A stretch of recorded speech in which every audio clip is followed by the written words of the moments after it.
사람이 살아가면서 이제 족함을, 그러니까 만족하다라는 것을 미덕으로 여기는 경제관은 오랜 기간 동안 지배적인 이데올로기였습니다. 필요한 만큼 벌어서 필요한 만큼 쓴다라는 이러한 이야기는 이제 노동과 소비의 시공간이 일치가 가능했던 농경사회의 유산입니다. 당시 인류 같은 경우는 이제 생애 주기는 자연의 순환과 교를 같이 했고, 해가 뜨면 밭을 갈고 수확기에 얻은 작물로 겨울을 나면서 육체적 노동이 불가능해질 즈음 생을 마감하는 것이 자연스러운 흐름이었습니다. 그런 부분으로서 이제 공동체 중심의 상호 부조 시스템이 개인이 감당해야 할 리스크를 좀 사회적으로 분산하던 것이 실제 당시의 사회였습니다.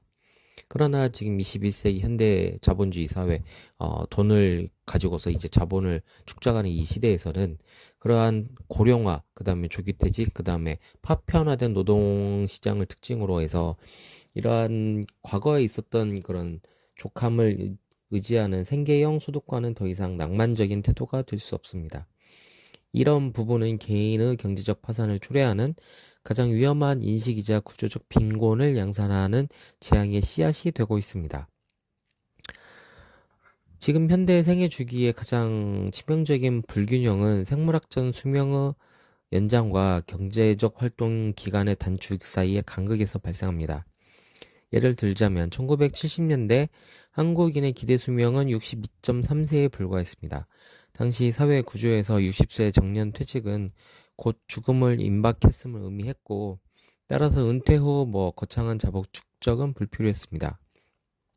그러나 지금 현대에 와서는 지금 한국인의 기대 수명이 2023년 기준으로 83.5세로 반세기 만에 21.2년이 증가했습니다. 특히 여성의 기대 수명은 86.4세에 달하며 이는 OECD 회원국 중에서도 가장 빠른 증가 속도를 보여줍니다. 거기에다 의료기술의 발달은 죽음을 미루는 기술을 비약적으로 발전시켰고, 이는 100세 시대를 단순한 수사학이 아닌 현실적인 인구 통계학적 시나리오를 만들었습니다. 어떻게 보면 이제 장수는 예외적인 축복이 아니라 보편적인 현상이 되었습니다. 이러한 부분에서 생물학적 시기가 늦춰지는 동안 노동시장의 퇴출 시기는 오히려 빨라지고 있습니다. 이제 통계청 조사 같은 것에 따르면은 한국인이 주된 일자리에서 퇴직하는 연령은 49.4세에 불과하며 법정 연령인 그 60세는 소수의 정규직 근로자에게만 해당되는 이야기일 뿐입니다. 그리고 대다수의 근로자는 50세 전후로 이제 타인에 의해 노동시장에서 지금 퇴출당하는 것이 사실입니다. 그 1970년대에는 은퇴 후 사망까지 기간이 짧아서 현역 시절에 필요한 만큼 벌어도 노후를 지탱하는 데 큰 무리가 없었는데, 현재는 49.4세에 퇴직해서 100세까지 생존한다고 가정한다면은 약 50년이라는 거대한 무소득 생존 구간이 발생하게 됩니다. 이 기간 동안에 소비해야 할 재화와 용역의 총량은 현역 시절에 이제 축적해둔 자본에서 나와야 되는데, 즉 필요한 만큼 번다라는 논리가 성립하려면 죽을 때까지 일할 수 있다라는 전제가 충족되어야 하는데, 지금 우리가 살고 있는 사회에서는 이러한 고용 구조가 허용하지 않습니다. 그러니까 현역 시절에 필요한 만큼보다 훨씬 더 많이 벌어두지 않으면은 50년 남은 50년은 이제 빈곤의 나락으로 떨어질 수밖에 없습니다.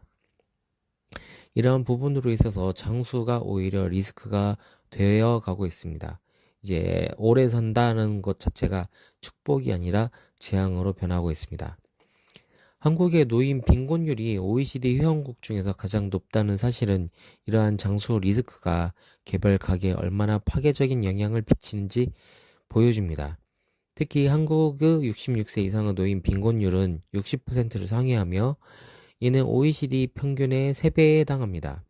더 심각한 것은 한국의 65에서 69세 고용률이 50.4%로 OECD 2위, 일본에 이어서 지금 세계적으로 높은 상황이면서 노인들이 일을 하지 않아서 가난한 것이 아니라 죽을 때까지 일을 해야만 생존할 수 있는 상황에 내몰려 있음을 우리는 알아야 합니다. 그러므로 은퇴 후 노동이 자아실현이 아닌 생계형 강제 노동으로 전락했습니다. 우리는 이것을 알고 있어야 됩니다. 현재 같은 경우에서는 소득이 줄어든다고 해서 우리는 소비를 그에 비례해서 즉각적으로 줄이는 것이 심리적이나 물리적으로 거의 불가능합니다. 이것을 미국의 경제학자 제임스 듀렌베리가 주창한 상대소득 가설이라는 이론인데 현대인의 소비 패턴을 이해하는 데 핵심적인 통찰을 줍니다. 즉 소비의 하방 경직성이라고 이야기를 합니다.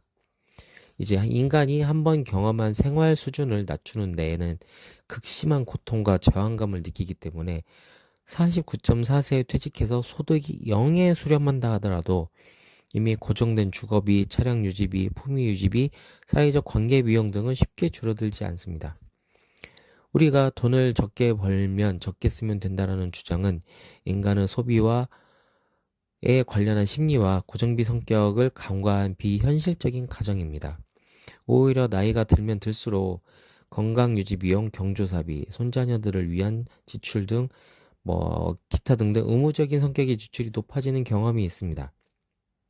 현역 시절에 잉여 소득을 만들어서 소비 수준을 통제하고 자신을 축적해두지 않으면은 소득이 끊긴 시점에도 과거의 소비 습관을 유지하려다 보니 부채가 급증하고 빈곤층으로 추락하게 됩니다. 특히 또 다른 위험은 인플레이션이 있습니다. 이제 구매력에 보이지 않는 암살자라고 우리가 얘기할 수 있는데 보통 우리가 필요한 만큼의 액수는 고정되어 있지 않습니다. 이제 이 인플레이션은 화폐 가치를 실질적으로 갉아먹고 있습니다. 만약 현재 우리가 200만으로 생활이 가능하다고 해서 30년 후에도 같은 금액으로 생활할 수 있는 것은 아닙니다. 이제 한국은행의 물가 안정 목표인 2%의 물가 상승률을 감안한다 하더라도 복리로 인한 효과로 물가는 기하급수적으로 오르게 됩니다. 만약에 현재 생활비가 200만 원이라고 할 경우에 연 2% 물가가 상승한다고 봤을 경우에는 10년 후에는 244만 원, 20년 후에는 297만 원, 30년 후에는 361만 원이 필요합니다. 현재 시점에서 적당하다 느끼는 소득은 미래를 계획하는 것은 아주 위험천만한 일입니다. 만약에 은퇴 시점에 10억을 모았다고 가정하더라도 이를 현금으로 보유한다고 하면은 30년 후에는 그 구매력은 절반 이하로 폭락하게 됩니다.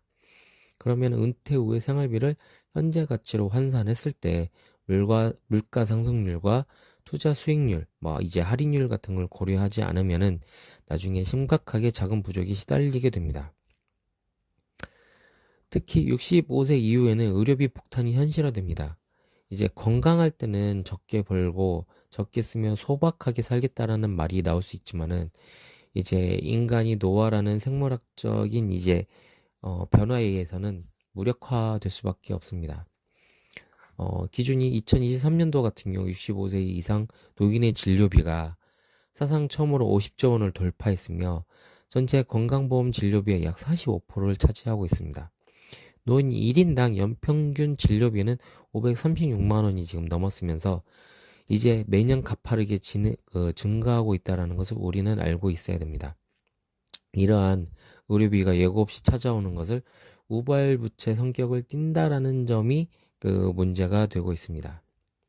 보통 이러한 문제로 인해서 간병파산과 이제 세대 간의 빈곤이 전이된다라는 것을 우리가 알고 있어야 된다라는 것을 특별하게 얘기할 수 있습니다.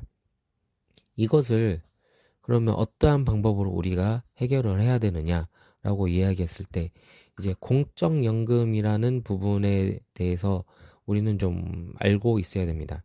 일단 공적연금은 이제 국민연금을 우리가 이야기할 수 있습니다. 국민연금의 이제 현재 평균 수령액이 72만 9천 원, 약 73만 원이라고 얘기할 수 있겠죠. 근데 우리가 노후의 적정 생활비가 약 300만 원이라고 얘기를 하고 있습니다. 근데 여기에 대비하면 모자라는 돈이 227만 원이 모자릅니다. 그리고 인구구조 변화에 따라서 연금 고갈 리스크가 있습니다. 연금 고갈 리스크가 있는데 이러한 부분을 우리가 어떻게 해결을 해 나가야 되느냐라는 부분을 우리는 판단해 가면서 그거엔 대비를 해야 됩니다. 어떻게 보면은 그러한 부분에 대해서 좀 더 우리가 생활할 수 있는 부분에 대해서 노력할 수 있는 부분은 투자를 해서 만약 매월 900만 원씩 30년간 이 부분은 너무 과다하고요. 만약 할 수 있다고 하면은 나이가 먹어가지고 30세부터 60세까지 매월 일정 금액을 투자해서 연 6% 수익을 가정한다고 했을 경우에는 원금 대비 자산은 기하급수적으로 늘어납니다. 그러니까 우리가 3층 연금을 고려를 해야 됩니다. 국민연금에 대해서만 의존하는 태도를 버려야 되고, 우리가 흔히 얘기하는 퇴직연금 IRP와 개인연금, 연금저축 펀드를 통해서 공적연금의 부족분을 약 200만 원 이상을 스스로 메워야 합니다. 이것은 선택이 아니라 필수입니다. 국가가 개인의 일일이를 다 보장할 수 없습니다. 많은 국가가 개인에 대해서 보장한다라고 말하지만은 이것을 국가가 100% 보장할 수 없기 때문에 스스로 3층 연금 체계를 완성을 해야 됩니다. 그리고 지금은 우리가 부동산에 매여 있는 그러한 자산 체계를 갖추고 있는데, 현금 흐름에 대한 자산을 재편해야 됩니다. 부동산을 갖고 있다고 해서 자산 가치가 엄청 높지만은 부동산을 깔고 앉아 있다고 하면은 거기서 현금 흐름이 나오지 않으면은 가난하게 살다가 나중에 돈 한 푼도 쓰지 못하고 죽는 경우가 발생할 수 있습니다. 이러한 경우를 방지하기 위해서 현금흐를 무시해서는 안 되고, 이제 배당주나 리츠, 채권 등 좀 주식이라든지 이런 쪽에 현금 흐름이 발생하는 자산으로 바꿔서 은퇴 후에 자산을 매각하지 않고도 생활비가 나오는 구조를 꼭 만들어야 됩니다.